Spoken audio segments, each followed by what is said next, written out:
Bienvenidos al único canal en español dedicado a la dinastía y época Tudor. Hoy les traigo la biografía actualizada de Lady Margaret Plantagenet, de apellido Pole de Quesada. Ella fue condesa de Salisbury, la única hija superviviente de George Plantagenet, duque de Clarence, hermano de los reyes Eduardo IV y Ricardo III. Como resultado del matrimonio de Margaret con Richard Pole, también se la conocía como Margaret Pole. Fue una de las dos únicas mujeres de la Inglaterra del siglo XVI que fueron nobles por derecho propio en la Cámara de los Lores. Margaret fue también uno de los pocos miembros de la Casa de Plantagenet que sobrevivió a las guerras de las Dos Rosas. Pero fue ejecutada en 1541 por orden del rey Enrique VIII, segundo monarca de la Casa de Tudor, hijo de su prima hermana, Isabel de York. El Papa León XIII la beatificó como mártir de la Iglesia Católica en 1886. Y uno de sus hijos, Reginald Pole, fue el último arzobispo católico de Canterbury. La vida de Margaret Pole, condesa de Salisbury, probablemente resulte familiar para quienes disfrutan estudiando a los Tudor, pero para quienes no han oído hablar de ella. Es una historia que ejemplifica a la perfección varias realidades de la vida fuera del núcleo mismo de la familia real. Margaret nació sobrina de un rey y terminó siendo hija de un traidor, esposa de un cuasi desconocido y madre de un papista en medio de la Reforma. Logró sobrevivir hasta el tercer acto del reinado de Enrique VIII, pero para entonces ya representaba algo completamente distinto, ya que era una de las últimas Plantagenet que había llegado tan lejos en la Inglaterra Tudor.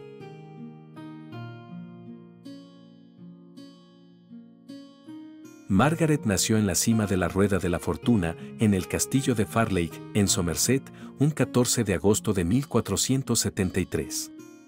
Su padre, George, duque de Clarence, era hermano de Eduardo IV, y su madre, Isabel Neville, era hija de ese héroe o villano de las guerras de las Dos Rosas, el conde Warwick o más bien el hacedor de reyes. Isabel Neville y su hermana Ana, casada con el hermano de Clarence, Ricardo, duque de Gloucester, eran coherederas de dos de los condados más importantes de Inglaterra, Salisbury y Warwick. Ambos condados que podían ser heredados por mujeres. Clarence y Gloucester se habían peleado amargamente por la división del botín cuando Warwick, el hacedor de reyes, había muerto en la batalla de Barnet, y su viuda, Anne, condesa de Warwick por derecho propio, fue despojada por sus yernos y tratada como si estuviera muerta de forma natural. Los hermanos se repartieron las tierras que cubrían grandes franjas del suroeste, las Midlands y el norte de Inglaterra. La casa en la que nació Margaret estaba en el apogeo del poder medieval, la riqueza y el buen señorío, como se conocía a los lazos que unían a los grandes pares con sus partidarios. La casa de los Clarence estaba atendida por unos 350 sirvientes de todos los rangos que dividían su tiempo entre el castillo de Fairlake, el poderoso castillo de Warwick y sus otras numerosas propiedades, transportadas por sus 133 caballos. Durante los primeros 18 meses de vida de Margaret, ella fue la única hija de los Clarence, hasta que, en 1475, la duquesa Isabel dio a luz a un hijo, al que llamaron Edward. Pero la rueda de la fortuna estaba girando e Isabel murió en un tercer parto, un año después, y fue enterrada en la gran abadía benedictina de Tewkesbury, que había sido patrocinada por sus antepasados de Spencer y Beauchamp. El joven Edward fue confirmado por su tío, el rey, como conde de Warwick, pero la herencia de Salisbury, confiscada a Warwick el hacedor de reyes, permaneció en manos de la corona. Poco después de la pérdida de su madre, el padre de Margaret, un hombre tonto, indiscreto, impulsivo e imprudente, a pesar de todo su encanto y buena apariencia, cayó en desgracia, y no por primera vez, con su hermano el rey Eduardo IV. Entre sus diversas fechorías se encontraba una alianza con Lancaster en los años anteriores al nacimiento de Margaret y un intento de eclipsar a Eduardo IV al intentar casarse con la gran heredera, María, duquesa de Borgoña, en contra de las estrictas órdenes de su hermano. Clarence fue juzgado en un juicio medio espectáculo ante el Parlamento, donde el único acusador y fiscal fue el propio rey, y el único defensor fue Clarence en persona, sin que se permitiera a nadie hablar. El Parlamento lo declaró culpable y fue ejecutado en la Torre de Londres. Según la leyenda, fue despachado ahogándolo en un barril de vino de Malvasía. Clarence no solo fue condenado a muerte, sino que también fue mancillado, lo que significaba que sus tierras, bienes y títulos fueron confiscados a favor de la corona. Como el hermano de Margaret ya había sido confirmado como conde de Warwick, la muerte de su padre no afectó a su estatus, pero ella no heredó nada y dependía completamente de su tío el rey Eduardo para su manutención. Eduardo se tomó en serio su deber y Margaret, a la que se hace referencia en los relatos como su sobrina querida y bien amada, fue vestida, educada y atendida a sus expensas. Aunque se desconoce su paradero exacto durante el resto del reinado. Parece probable que fuera llevada a la casa de la reina, Elizabeth Woodville, y sus primos, los hijos del rey, que variaban en edad entre Isabel, 7 años mayor que Margaret, y Brígida, 7 años menor. La educación de Margaret habría sido típica de la de un miembro de la familia real: lectura, escritura, contabilidad, música, se dice que tocaba los virginales, costura, tanto sencilla como refinada, y probablemente francesa. Pero en 1483, los acontecimientos políticos cambiaron de nuevo la vida de Margaret. Eduardo IV murió, y su hijo pequeño proclamado como Eduardo V, pero nunca llegó a ser coronado, y su lugar lo ocupó su tío Gloucester, ahora coronado como Ricardo III. Como Clarence había sido el hermano mayor de los dos, había motivos para sugerir que el hermano de Margaret, el conde de Warwick, era el heredero legítimo si había problemas con la herencia de los hijos de Eduardo IV. Pero esa idea no era probable que arraigara. Una vez más, la ubicación exacta de Margaret durante los 2 años siguientes es incierta, pero en el momento de la batalla de Bosworthville en agosto de 1485, cuando Ricardo III fue derrotado por Enrique Tudor, conde de Richmond, Margaret, su hermano menor y sus primas mujeres, estaban todos en el impresionante castillo de Sherifutton, en Yorkshire. El nuevo rey, Enrique VII, había jurado casarse con Isabel de York si salía victorioso, y las princesas de York y Margaret fueron puestas en la casa de su madre, Lady Margaret Beaufort, condesa de Richmond y Derby. Al principio Warwick también estaba allí. Lady Margaret Beaufort era una mujer inteligente, lista y con buenos contactos, dedicada a los intereses de su hijo y, aunque Enrique VII no era un hombre que se fiara de nadie, era cercano a su madre y confiaba plenamente en ella. Al poner a los herederos de York a su cuidado, podía estar seguro de que ambos estarían a salvo y se mantendrían alejados de cualquiera que conspirara en su nombre.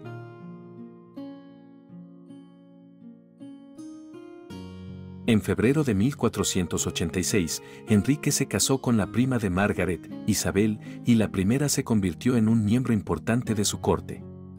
Fue incluida, bajo el título de Milady Margaret de Clarence, como la primera de las grandes damas que asistieron al bautismo del heredero real, Arturo, en septiembre de 1486. La rueda de la fortuna comenzaba a girar nuevamente a favor de Margaret. Sin embargo, Edward, conde de Warwick, no tuvo tanta suerte como su hermana. En 1487 se rumoreaba que se estaba produciendo una rebelión y un joven de nombre Lambert Simnel afirmaba ser él. Warwick, que no tenía más de 11 años, fue paseado por las calles de Londres para demostrar que Simnel era un impostor y luego encarcelado en la torre. Los partidarios de Simnel, la tía paterna de Margaret, llamada Margarita, que era duquesa de Borgoña, y su primo, John de la Pole, conde de Lincoln, reunieron un ejército mayor que el que llevó Enrique VII a Bosworth. Pero fueron derrotados duramente en la batalla de Stoke-Field en noviembre de 1487. Inmediatamente después de la batalla, Isabel de York fue coronada, lo que recordó a todos su condición de heredera mayor de su casa. Margaret estuvo presente, observando la ceremonia desde un escenario privado que compartió con el rey y Lady Margaret Beaufort.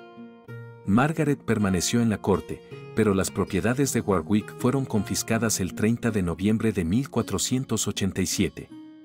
Finalmente, en 1490, las tierras fueron devueltas a la abuela de Margaret y Edward, Anne, condesa de Warwick, que había sido estafada por sus yernos 20 años antes. La condesa Anne se vio obligada a desheredar a su nieto y dejar sus tierras al rey. Edward, a quien todavía se llamaba conde de Warwick, conservó algunas de las tierras de Salisbury, al menos por el momento, aunque le resultaron de poca utilidad en la torre.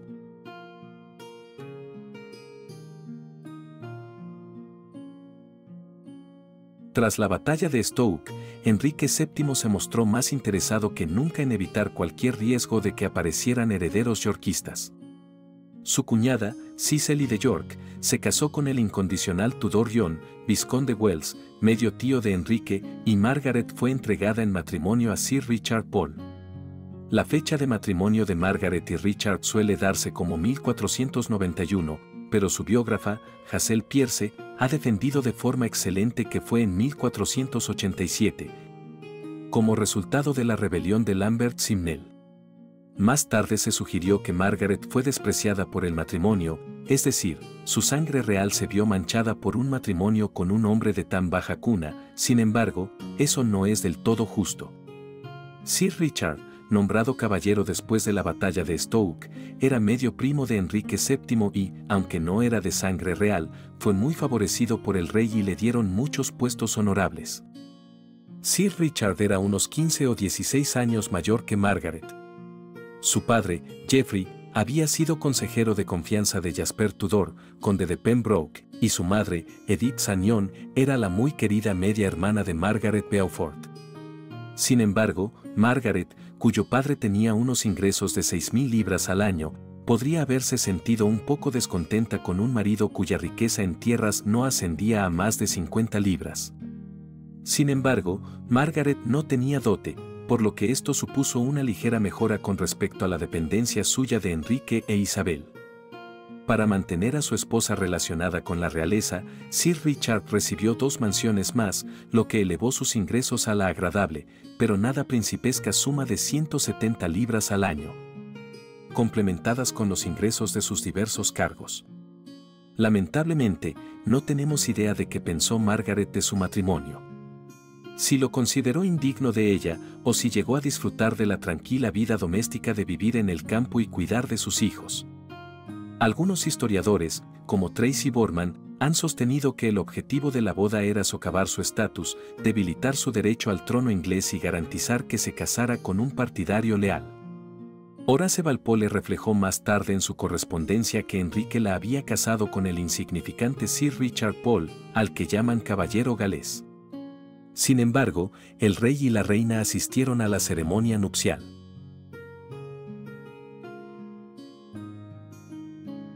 Inicialmente, Margaret vivió en la mansión de su marido en Bognor, Buckinghamshire, pero seguía estando presente en la corte de vez en cuando, asistiendo tanto a la reina Isabel como a Lady Margaret Beaufort en la fiesta de San Jorge en abril de 1488 y en Navidad ese año. Su nombre apareció después de las hermanas de la reina y las otras damas nobles. En 1493, Margaret recibió el inusualmente generoso regalo de 20 libras de Enrique VII, tal vez como complemento al nombramiento de Richard Pole para el prestigioso cargo de chambelán de Arturo, príncipe de Gales. Es probable, aunque se discuten los tiempos exactos, que fuera en esta época cuando se estableció la casa independiente de Arturo en Ludlow. Margaret y Richard Pole se mudaron a Staffordshire y se les concedió el uso del castillo de Stourton, cerca de Kimber. Richard tenía varios cargos en Gales, además del puesto de chambelán, sheriff de Merioneth, condestable del castillo de Harlech y más tarde condestable de Gales del Norte y condestable de Chester. Y esta ubicación le permitiría estar disponible para realizar sus tareas. A lo largo de la década de 1490, Richard estuvo ocupado con asuntos reales, viajando por el reino y participando en las pocas incursiones extranjeras de Enrique VII a Bretaña y Francia. En 1499, también fue honrado con el nombramiento de Caballero de la Jarretera. La pertenencia a la Orden de la Jarretera era un galardón de gran prestigio y, unos años más tarde, Pole fue reconocido como ricamente vestido con su collar en la boda por poderes de la hija de Enrique VII. Otra Margaret, con el rey Jacobo IV de Escocia.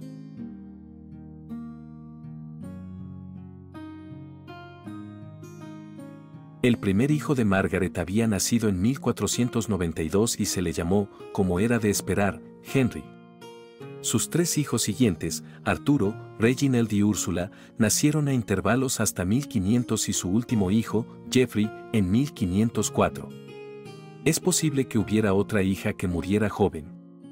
Estos años tranquilos, transcurridos entre las marcas galesas, la corte y la mansión de los Polen-Bockmer, se vieron interrumpidos bruscamente en 1499 cuando, como resultado del prolongado asunto de Perkin Warbeck, el hermano de Margaret, Warwick, fue ejecutado. El trato dado a Warwick es una mancha oscura en el reinado de Enrique VII y algo por lo que aparentemente este rey se sintió culpable más tarde. El conde, confinado en la torre desde 1486, no había recibido una educación ni una atención adecuadas y es casi seguro que el intento de fuga con Warbeck, por el que fue acusado de traición, fue un montaje.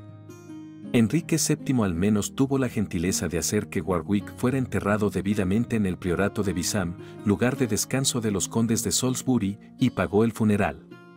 Otra persona que afirmó sentirse culpable más tarde por la muerte de Warwick fue Catalina de Aragón, cuyos padres, Fernando e Isabel, habían insinuado que el matrimonio entre Catalina y el príncipe Arturo no podía tener lugar mientras hubiera el menor riesgo para el trono de Enrique.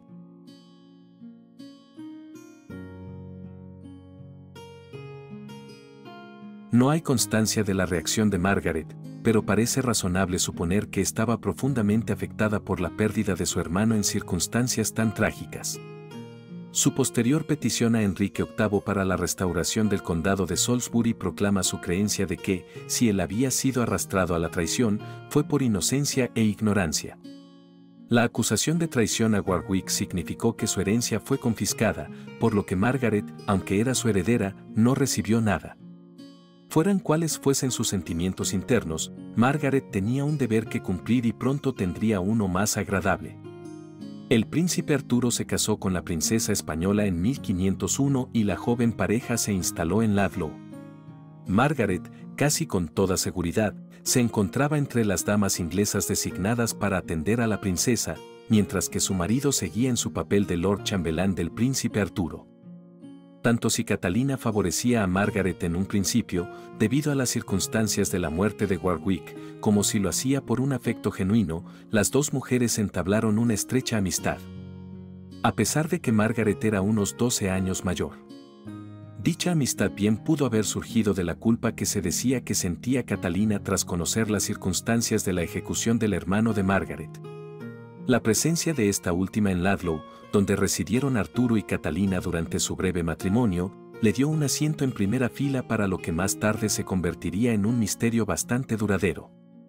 Sobre si se consumó realmente o no el primer matrimonio de la princesa española.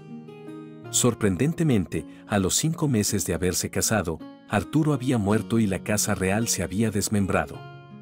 Catalina regresó a Londres y Margaret y Richard siguieron dividiendo su tiempo entre Stourton y Bockmer. Pero la rueda de la fortuna volvió a girar en octubre de 1504, ya que justo antes o justo después de que Margaret diera a luz a su último hijo, Geoffrey, murió su marido Sir Richard Pole y Margaret quedó viuda, de escasos recursos y peligrosamente con sangre real.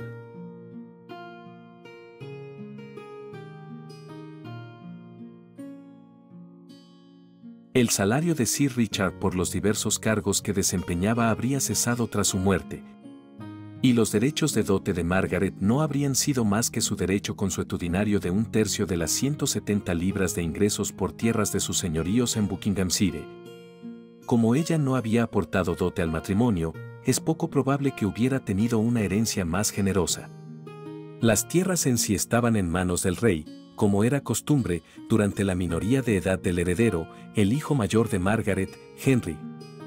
No había ninguna familia a la que Margaret pudiera recurrir, su prima, Isabel de York, que había hecho con frecuencia regalos de dinero a sus hermanas cuando se encontraban en circunstancias difíciles. Había muerto en 1503. Las otras princesas de York, si tenían dinero en efectivo, Cecilia había sido desterrada y sus tierras confiscadas en 1503 por contraer un matrimonio deshonroso, y Brígida era monja. Tal vez no hubieran querido llamar la atención apoyando a la hermana del decapitado conde de Warwick. La situación financiera de Margaret como viuda era un poco más desesperada que cuando era soltera. Con su prima la reina muerta y sus otros primos afrontando sus propias dificultades económicas, Margaret se vio obligada a economizar mientras también se ocupaba de sus 5 hijos. Es de suponer que pudo haber sido un poco doloroso el hecho de que, como única heredera superviviente de sus padres, ella debería o podría haber obtenido acceso a las cuantiosas propiedades de Salisbury y Warwick. Pero Enrique VII las retuvo para la corona y solo le ofreció una pequeña renta vitalicia.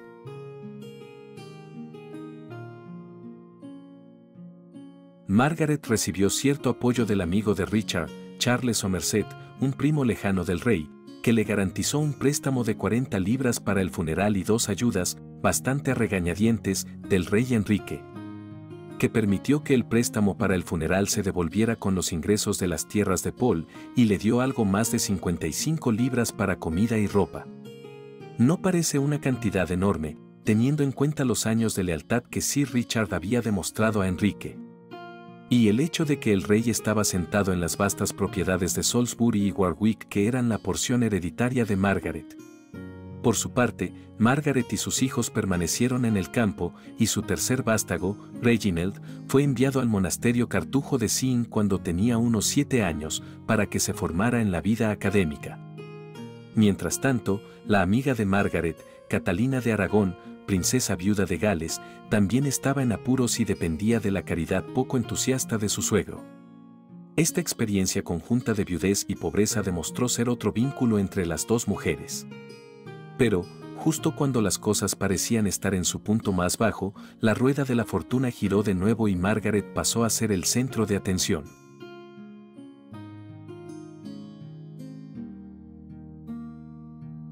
Enrique VII murió en 1509 y, en cuestión de semanas, Margaret había sido trasladada a la corte como dama de compañía de la nueva reina, Catalina de Aragón. El nuevo rey desembolsó 40 marcos para la pensión de Margaret tras su llegada a Londres para la coronación. Enrique VIII, que tal vez recordaba a Margaret de su primera infancia, se mostró dispuesto, al principio, a favorecer a los miembros restantes de la familia yorkista de su madre, y también accedió con gusto a cualquier petición que hiciera Catalina para que sus amigos fueran promovidos. El hijo de Margaret, Henry, que ahora tenía 17 años, recibió inmediatamente un lugar en la casa del rey. Margaret todavía era solo la viuda de un caballero, pero, para la coronación, recibió la asignación de tela que se les daba a las condesas. Tal vez una indicación temprana de que la pareja real estaba contemplando la restauración de su familia. También recibió una anualidad de 100 libras. Durante los siguientes años, se concedieron más muestras de favor. Henry Paul fue ascendido en la casa del rey y recibió ropas elegantes, y la educación de Reginald fue pagada por el rey. Durante estos primeros años del reinado de Enrique VIII, Margaret permaneció cerca de la reina Catalina, sin duda consolando a la reina después de su aborto espontáneo en 1510. Y nuevamente después de la devastadora pérdida de Henry, duque de Cornualles, en 1511. En 1512, Margaret finalmente regresó a la cima de la rueda de la fortuna, ya que su petición de restauración al condado de Salisbury fue concedida. Salisbury era uno de los condados más antiguos del reino y hereditario para las mujeres. La bisabuela de Margaret había sido condesa por derecho propio. Warwick también era hereditario para las mujeres, pero, por alguna razón, tal vez porque no parecía político pedir demasiado y porque, legalmente, Enrique VII había recibido las tierras de la condesa Anne. En lugar de por confiscación, Margaret no solicitó la restitución de ese condado. Las razones de Enrique VIII para restaurar el condado probablemente fueron mixtas. Había un sentimiento general de que la ejecución de Warwick había sido injusta, y Enrique quería contrastar su generosidad y liberalidad con los años posteriores de tacañería de su difunto padre. El apoyo de la reina Catalina probablemente también fue útil. En los primeros años de su reinado, con la esperanza de un heredero varón, Enrique VIII intentó tejer a los miembros de la familia real en una unidad muy unida y promovió a muchos de sus primos yorkistas, incluyendo la restauración del hijo de su tía, Catalina de York, como condado de Devon y más tarde, promoviéndolo a marqués de Exeter. No todos los primos de York tuvieron tanta suerte, ya que Edmond de la Pole, una familia diferente a la de los Pole, fue sacado a rastras de la torre y ejecutado antes de que Enrique se sintiera seguro para embarcarse hacia Francia en 1512. Por supuesto, la restauración de un condado con un ingreso de 2.000 libras esterlinas al año, unas 40 veces el ingreso que había disfrutado Margaret como viuda, no fue gratis. Margaret pagó al rey 5.000 marcos, aproximadamente 3.300 libras esterlinas o 18 meses de ingresos, como multa de entrada. Margaret no habría tenido el efectivo para pagar por adelantado, por lo que debe haber pedido prestado las 1.000 libras iniciales que pagó, y luego ella y su hijo mayor y heredero, Henry, a partir de entonces conocido como Henry, barón Montague, se comprometieron en una fianza a pagar el resto. Margaret, de ser una viuda pobre, ahora fue catapultada a la posición del quinto o sexto noble más rico del país, después del rey. Debió de ser una experiencia vertiginosa, y tal vez le trajo de vuelta rastros de recuerdos de su primera infancia.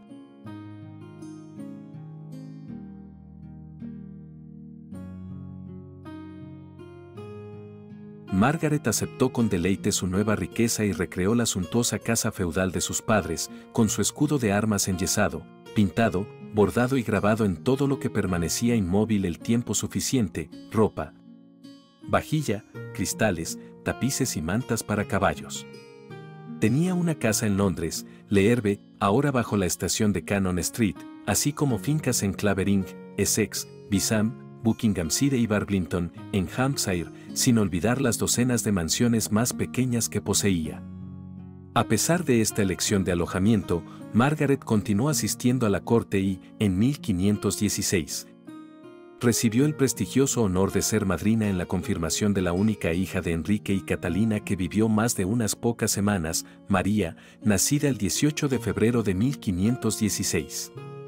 También parece que Enrique y Catalina probablemente la visitaron en Barblington durante sus viajes de verano, y que recibió regalos tan generosos, o más que tan generosos, en Año Nuevo como los duques de Norfolk y Suffolk. El mayor reconocimiento al afecto y la confianza del rey y la reina fue su nombramiento como institutriz de la princesa María en 1520. La fortuna no pudo darle más y, inevitablemente, las cosas empezaron a ir mal.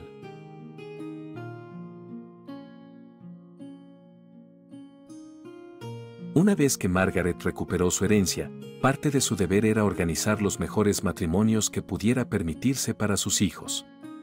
En 1518, organizó el matrimonio de su hijo, Henry Paul, con Jane Neville, la hija de Lord Bergavenny, y el matrimonio de su hija, Úrsula, con el hijo mayor de Edward Stafford, tercer duque de Buckingham. Buckingham era descendiente de Eduardo III, y era además el duque de mayor edad del reino.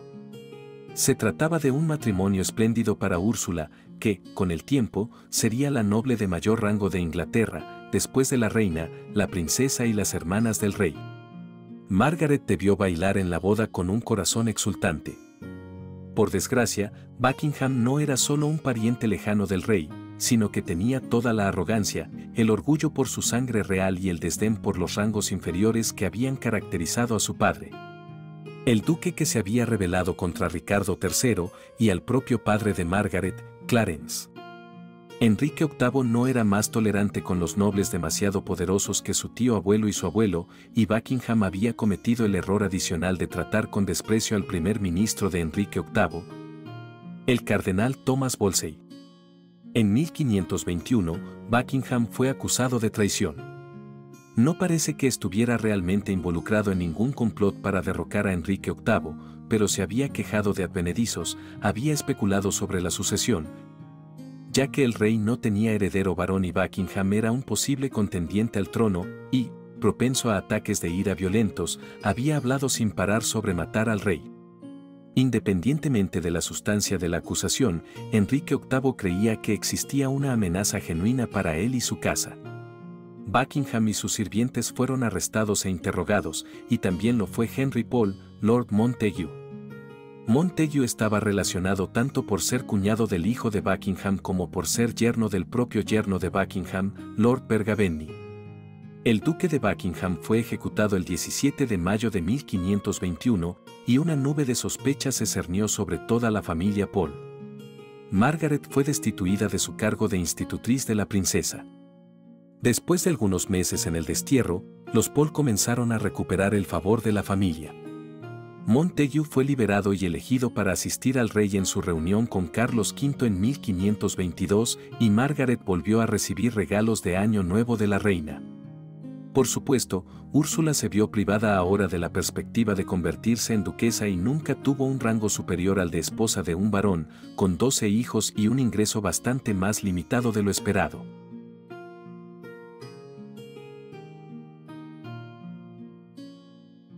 En 1525, Margaret fue designada nuevamente como institutriz de la princesa María. En ese momento, estaba claro que esta última no tendría hermanos y, obviamente, Enrique la estaba considerando como su heredera, aunque nunca pudo comprometerse definitivamente con la idea.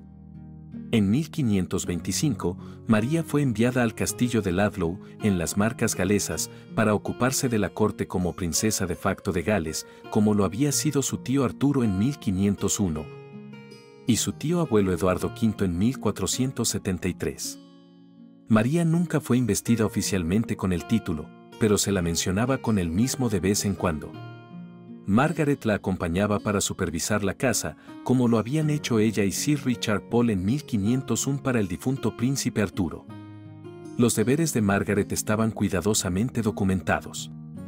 Ella estaba a cargo de la educación de la princesa, aunque la enseñanza la impartían varios maestros, su salud, ejercicio, dieta y recreación. Margaret, al igual que el rey y la reina, patrocinaba a los eruditos humanistas de Oxford y Cambridge, pero su religión era tan ortodoxa como la de ellos. Y se habría asegurado de que María siguiera practicando su religión al estilo católico tradicional, sin hacer muchas concesiones al pensamiento evangélico que se difundía por toda Europa y en la corte. Con la aparición de Ana Bolena como rival de Catalina de Aragón. Durante el periodo de 1525 a 1528, Margaret y María vivían en las Marcas de Gales, pero viajaban por la región y regresaron a Londres en 1527 para el tercer compromiso matrimonial de la princesa, a la tierna edad de 11 años, con Enrique, duque de Orleans, segundo hijo de Francisco I de Francia. Fue en esa época cuando murió el hijo de Margaret, Arturo. En 1528, la posición de Catalina de Aragón como reina y la de María como princesa de Gales empezaban a parecer decididamente precaria. Enrique estaba intentando anular su matrimonio para poder asegurar la sucesión con un heredero varón. Es de suponer que Margaret estaba muy preocupada por su amiga y por su pupila, pero la casa de María, aunque reducida en tamaño y llamada de Ludlow, continuó prácticamente como antes, con Margaret a cargo. Ella y María pasaron las Navidades de 1529 y 1530 en la corte, y Enrique siguió tratando a su hija con afecto. El trabajo de Margaret debe haberse vuelto cada vez más difícil. Ella habría querido proteger a María de lo peor del dolor de la ruptura del matrimonio de sus padres, pero cuando Enrique finalmente dejó a Catalina en el verano de 1531, habría sido imposible para María, que para entonces tenía 15 años y medio y por lo tanto se la consideraba adulta, no conocer la situación completa.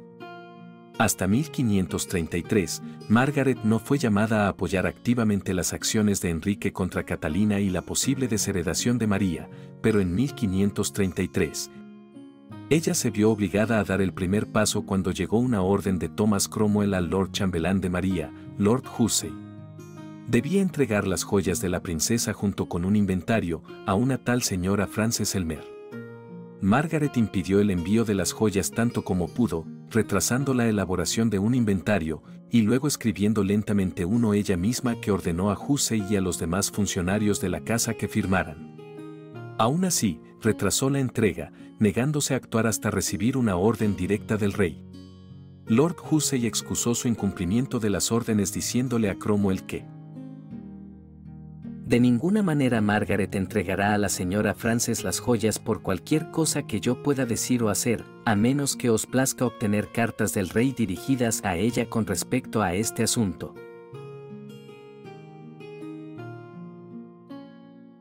Las órdenes de Cromwell a Hussey para que vendiera la vajilla de plata de la princesa fueron respondidas con la noticia de que no podía hacerlo, ya que la vajilla estaba en manos de mi señora institutriz.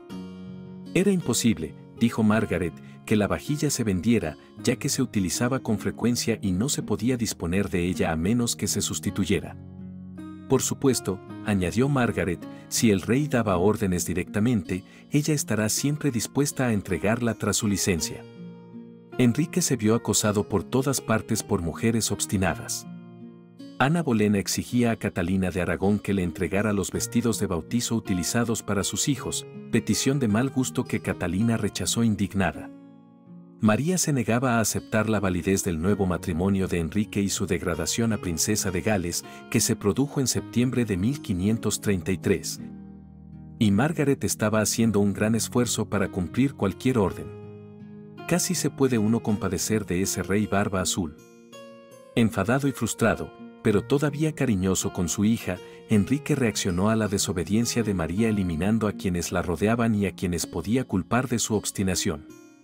Margaret fue despedida de su puesto y María fue enviada, con solo unos pocos asistentes, a una posición humillante en la casa de la recién nacida Isabel. Margaret estaba claramente dispuesta a correr riesgos en nombre de María, y se ofreció a servirla con una casa adecuada, a expensas de ella misma. Enrique no quería correr riesgos y rechazó la oferta de plano. Por su parte, el embajador imperial, Eustace Chapuis, opinó que Margaret había sido eliminada para facilitar las cosas. Hacer a la princesa morir de pena o de otra manera, o bien obligarla a renunciar a sus derechos. María, sin embargo, no necesitaba el endurecimiento de Margaret para permanecer resuelta.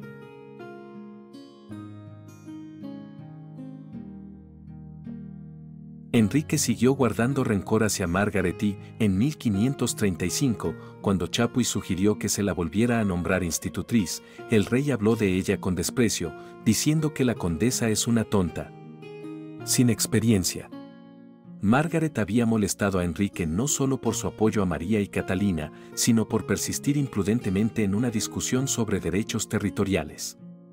El mundo de Margaret se estaba desintegrando, su querida amiga, Catalina, había sido desterrada al lúgubre castillo de Kimbolton, lejos de Londres, su pupila, María, para quien había sido una segunda madre. Le había sido arrebatada y enviada, a los 17 años, a vivir entre sus enemigos. Y el rey estaba atacando a la iglesia que parecía eterna y estaba atacando a cualquiera que hubiera tenido tratos con Elizabeth Barton, la monja de Kent. Barton había hecho varias profecías a lo largo de los años y, tras ser examinada por William Warham, arzobispo de Canterbury, se descubrió que era una mujer pura. En épocas anteriores, Enrique había conocido a la monja y la había escuchado, pero ahora ella empezaba a criticarlo a él y a sus políticas. Se persiguió a todos aquellos que parecían haber dado crédito a sus fuertes proclamaciones contra el segundo matrimonio del rey. Catalina se había negado a tener nada que ver con Barton y había dado instrucciones a Margaret de que mantuviera a la monja alejada de María. Pero se alegó que Margaret había escuchado las profecías de la monja sobre la muerte inminente del rey. En tiempos tan turbulentos, no es sorprendente que Margaret, que ya tenía 60 años, enfermara y permaneciera varios meses en cama en Bisham. Los pronósticos de la monja eran particularmente delicados porque afectaban a la sucesión, un asunto sobre el que Enrique era cada vez más susceptible, especialmente en lo que se refería a sus parientes de sangre. Durante los 3 años siguientes, Margaret mantuvo un perfil bajo, pero no lo suficiente. En 1535, se vio envuelta en una disputa con Cromwell por el nombramiento de William Barlow como prior de Bisham. El priorato de Bisham era el mausoleo ancestral de los condes de Salisbury, y Margaret normalmente esperaba tener voz y voto en el nombramiento. Sin duda, se había quejado del prior anterior, aunque ahora presionaba para que se mantuviera en su puesto. Barlow no era el favorito de Margaret, ya que era un firme partidario del matrimonio de Enrique con Ana Bolena. Así que no es de extrañar que Barlow fuera nombrado a pesar de la oposición de Margaret.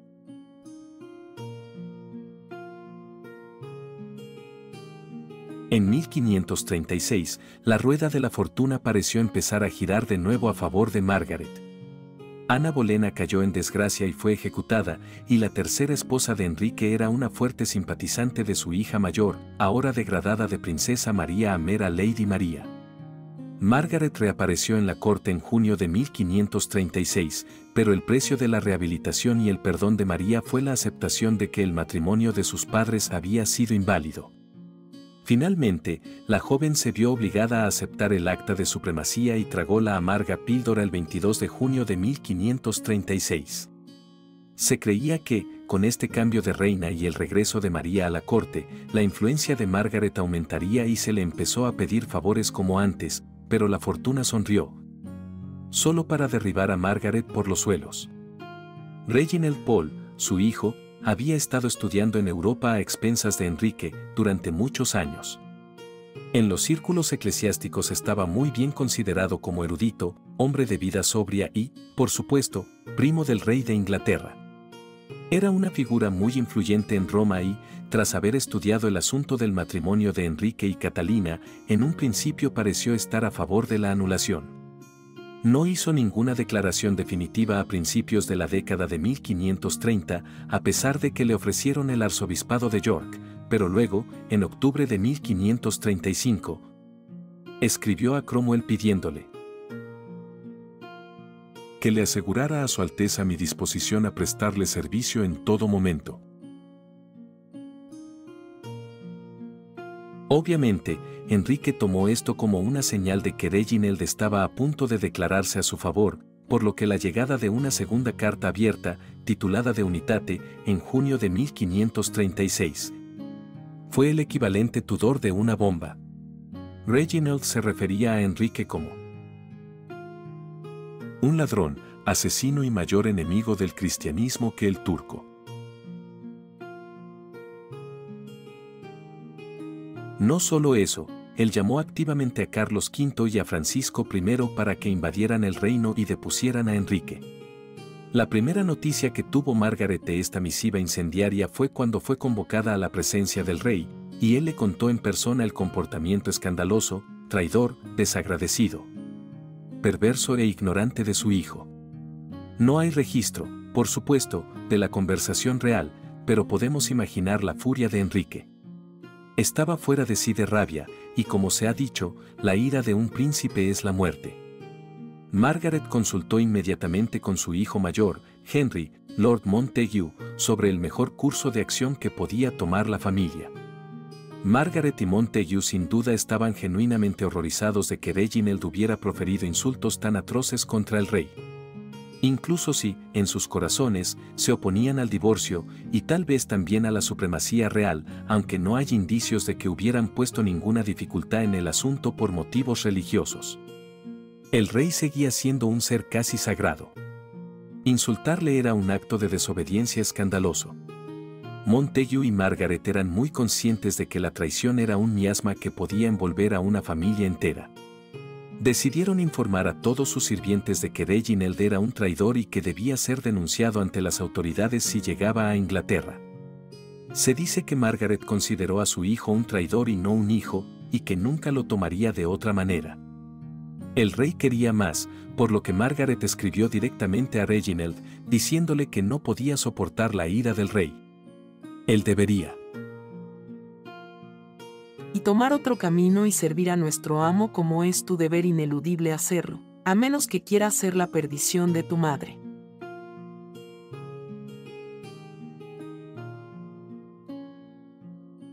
Enrique siguió furioso y mandó llamar a Montague, a quien arengó con citas de la carta de Reginald.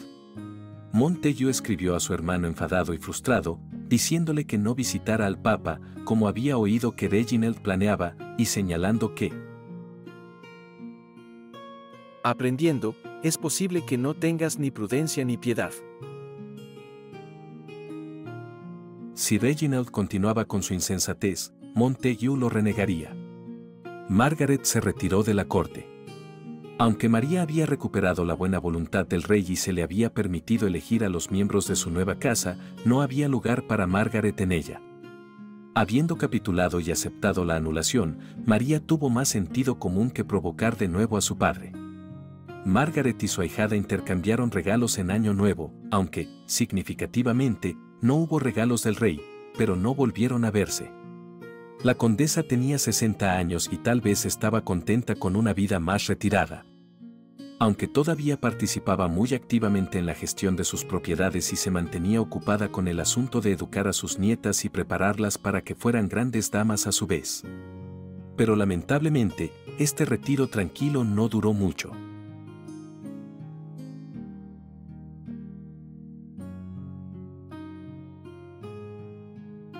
Durante la década de 1530, los hijos de Margaret, excepto Reginald, habían apoyado el gobierno de Enrique VIII, aceptando el acta de supremacía y el acta de sucesión.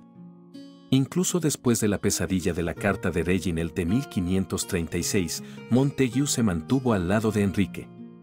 Asistió al conde de Sussex en el bautizo del príncipe Eduardo en Hampton Court en 1537 y apoyó a Lady María en su papel de doliente principal en el funeral de Jane Seymour. Sin embargo, en 1538, Geoffrey Pole estaba manchando el libro de familia casi tan gravemente como Reginald, aunque en el caso de Geoffrey no eran principios lo que estaba defendiendo. Geoffrey era notoriamente incompetente, pendenciero y endeudado, aunque estos efectos, para muchos, fueron redimidos por su encanto. Sin embargo, una serie creciente de incidentes imprudentes llevaron a que se le negara la entrada a la corte el día del bautizo del príncipe Eduardo. Mientras tanto, Enrique VIII seguía decidido a vengarse de Reginald, a quien el Papa había nombrado provocadoramente cardenal en 1537, a pesar de que Reginald no era en realidad sacerdote. Y se enviaron asesinos para buscarlo en Europa, aunque sin éxito. A pesar de los mejores esfuerzos de Montagu por adaptarse y del tranquilo retiro de Margaret, los acontecimientos se acercaban a la familia. El 29 de agosto de 1538, Geoffrey fue arrestado y llevado a la Torre de Londres, donde languideció durante 2 meses antes de ser interrogado. Presumiblemente el retraso fue planeado para darle suficiente tiempo para reflexionar sobre la sabiduría de complacer al rey con sus respuestas a sus interrogadores. A principios de noviembre se le unieron Montagu, el marqués de Exeter, primo hermano de Enrique, y varios otros. Todos fueron acusados de traición. El 12 de noviembre, el conde de Southampton y el obispo de Ely llegaron a la casa de Margaret en el castillo de Barblington. Ella fue interrogada y luego llevada a confinamiento en el castillo de Coudray, la sede de Southampton. La evidencia contra Montagu y los demás se relaciona con cartas y otras comunicaciones entre Geoffrey y Montagu en casa y Reginald, que seguía atacando al rey desde la seguridad de Europa. El contenido de las cartas era la letanía habitual de quejas sobre el mundo que se estaba poniendo patas arriba y advertencias de que Reginald estaba bajo amenaza de asesinos. Geoffrey, que era un hombre de lengua suelta, había hablado tonterías y había un caso justo en su contra. Desafortunadamente, mientras intentaba limitar el daño que había hecho, Geoffrey mencionó otros nombres, incluido el de Montagu, y cuanto más intentaba decir para demostrar que eran inocentes, peor sonaba. Aterrorizado, como lo estaríamos todos, por la amenaza de tortura y el miedo de implicar a su familia, Geoffrey intentó suicidarse. Impedido de hacer eso, fue interrogado nuevamente. Mientras tanto, Margaret estaba siendo interrogada durante largo tiempo en Coudray. En las respuestas, copiadas en su momento y firmadas de su puño y letra, ella negó la más mínima implicación, tanto de ella como de Montagu, en cualquier tipo de traición. Si alguna vez se descubre y se prueba que ella es culpable de cualquiera de esas cosas, ella ha negado que se contente con ser culpada en el resto de los artículos que se le imputan.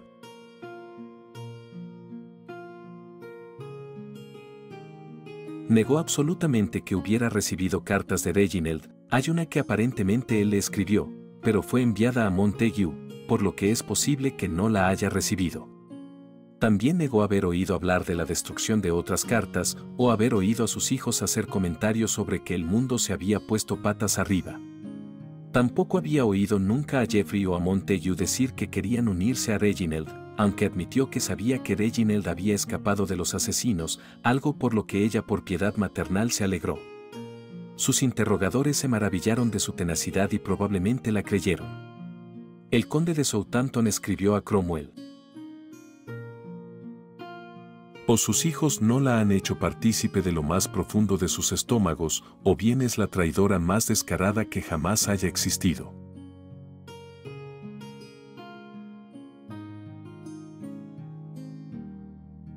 También la describió como un hombre más fuerte y constante que una mujer. Y eso en ese entonces era una especie de cumplido para las mentes de los Tudor. A pesar de los mejores esfuerzos de Geoffrey y Margaret por demostrar que Montague no estaba involucrado de ninguna manera en la traición, el 2 de diciembre de 1538 este último fue juzgado y condenado. Y el 9 fue decapitado en Tower Hill. El 2 de enero de 1539, Geoffrey fue eximido de la pena de muerte, pero debía permanecer en la torre, donde se dice que volvió a intentar suicidarse. La pregunta entonces era, ¿qué hacer con Margaret? No había pruebas en su contra, pero como poderosa magnate ella controlaba enormes franjas de tierra en la costa sur.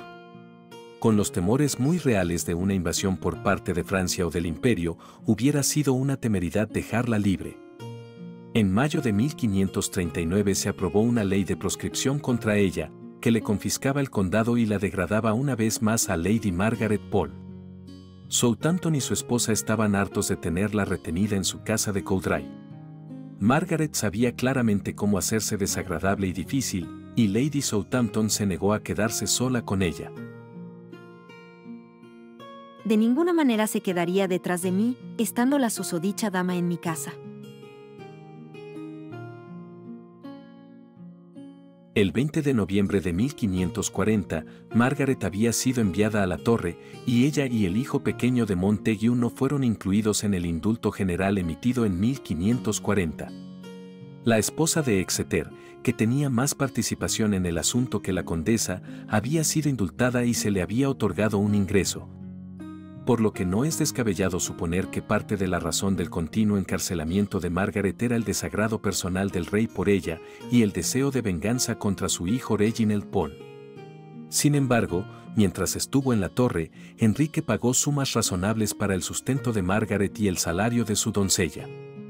Aunque ya era mayor, la condesa sufría de frío y pidió ropa más abrigada. En marzo de 1541, tal vez empezando a ablandarse, el rey encargó vestidos de piel y calzado de abrigo para ella. ¿Quizá la rueda de la fortuna se estaba moviendo por fin en la dirección correcta? Pero no, la estrella de Margaret estaba a punto de extinguirse de una vez por todas. Mientras se encargaban las ropas de abrigo, se inició una nueva investigación sobre la correspondencia entre Reginald y dos de los embajadores del rey, Sir John Wallop, un pariente de los Pole, y Sir Thomas Wyatt. También se interrogó al antiguo mayordomo de Margaret. Luego llegaron noticias de un levantamiento en el norte. La estrategia de la rebelión posiblemente incluía un complot de Reginald para rescatar a su madre de la torre. Sea cierto o no, el rey Enrique pudo haber sospechado que la condesa estaba involucrada con los rebeldes. Existen algunas pruebas de que el gobierno necesitaba despejar la torre de prisioneros para poder encerrar a los numerosos rebeldes del levantamiento. Sin duda, la decisión de ejecutar a Margaret se tomó apresuradamente. En la mañana del 27 de mayo de 1541, le dijeron a la condesa que la iban a ejecutar. Ella expresó gran sorpresa porque no sabía qué delito había cometido, y no le habían comunicado su sentencia. El siguiente poema fue encontrado tallado en la pared de la celda de Margaret. Porque los traidores en el bloque deben morir, no soy un traidor, no, yo no. Mi fidelidad se mantiene firme y por eso no iré hacia el bloque. Ni daré un paso, como verás. Cristo en tu misericordia, sálvame. La condesa fue llevada de su celda al recinto de la torre a las 7 de la mañana, donde se había preparado un bloque bajo de madera en lugar del patíbulo habitual. 2 informes escritos de testigos sobrevivieron a su ejecución. Uno de Charles de Marillac, el embajador francés, y el otro de Eustace Chapuis, el embajador imperial. Los relatos difieren un poco. El informe de Marillac, enviado 2 días después, registró que la ejecución se llevó a cabo con tan poca gente presente que, por la noche, la noticia de su ejecución fue puesta en duda. Mientras que Chapuis escribió 2 semanas después de la ejecución que 150 testigos estuvieron presentes en la ejecución, incluido el alcalde de Londres. Chapuis escribió: Al principio, cuando se le comunicó la sentencia de muerte, le pareció muy extraño, sin saber de qué crimen se la acusaba ni cómo había sido sentenciada. Debido a que el verdugo jefe había sido enviado al norte para tratar con los rebeldes, la ejecución fue realizada por un joven miserable y torpe que le cortó la cabeza y los hombros en pedazos de la manera más lamentable. El verdugo tuvo que dar 11 hachazos para cortarle la cabeza. El primer golpe no dio en el blanco y le hirió el hombro. Un tercer relato de Burke Spirit describe las terribles circunstancias de la ejecución.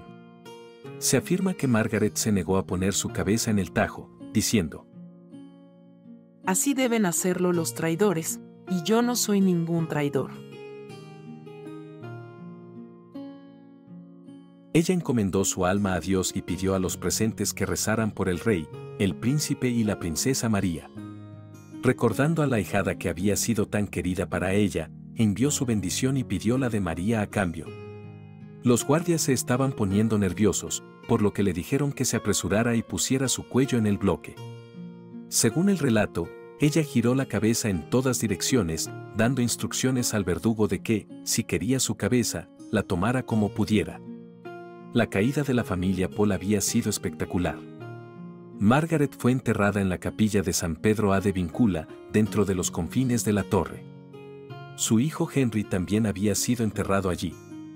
Los restos de Margaret fueron descubiertos en la capilla en 1876 y, tras examinarlos, se reveló que tenía una estatura superior a la media.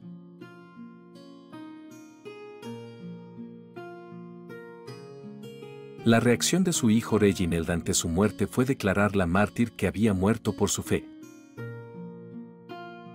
Ahora soy hijo de una mártir a quien el rey de Inglaterra ha llevado al cadalso, aunque tenía 70 años y era pariente cercana suya, por su perseverancia en la fe católica.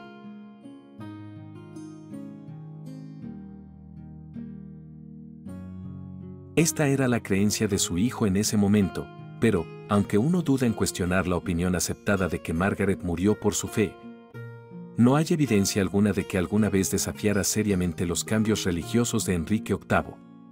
A diferencia de Thomas More o del obispo John Fisher, Margaret Paul no se negó a conformarse y, aunque puede haber hecho que su desagrado privado fuera más obvio de lo que era prudente, no hubo ninguna ocasión en que se enfrentara a una elección clara entre conformarse o morir.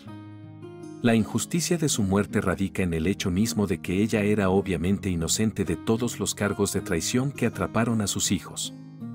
Todos los bienes del condado de Salisbury, que Margaret había reunido y desarrollado meticulosamente, fueron confiscados a favor de la corona. Sin embargo, cuando María Tudor se convirtió en reina tras la muerte de su hermano en 1553, Reginald Pole regresó a Inglaterra y se convirtió en su asesor de confianza. María reconocería el apoyo leal de la familia Pole, tratando a los parientes de Margaret con amabilidad y restituyéndoles algunas de sus propiedades. Margaret Pole fue beatificada por el Papa León XIII en 1886 por dar su vida por la dignidad de la Santa Sede y por la verdad de la fe ortodoxa.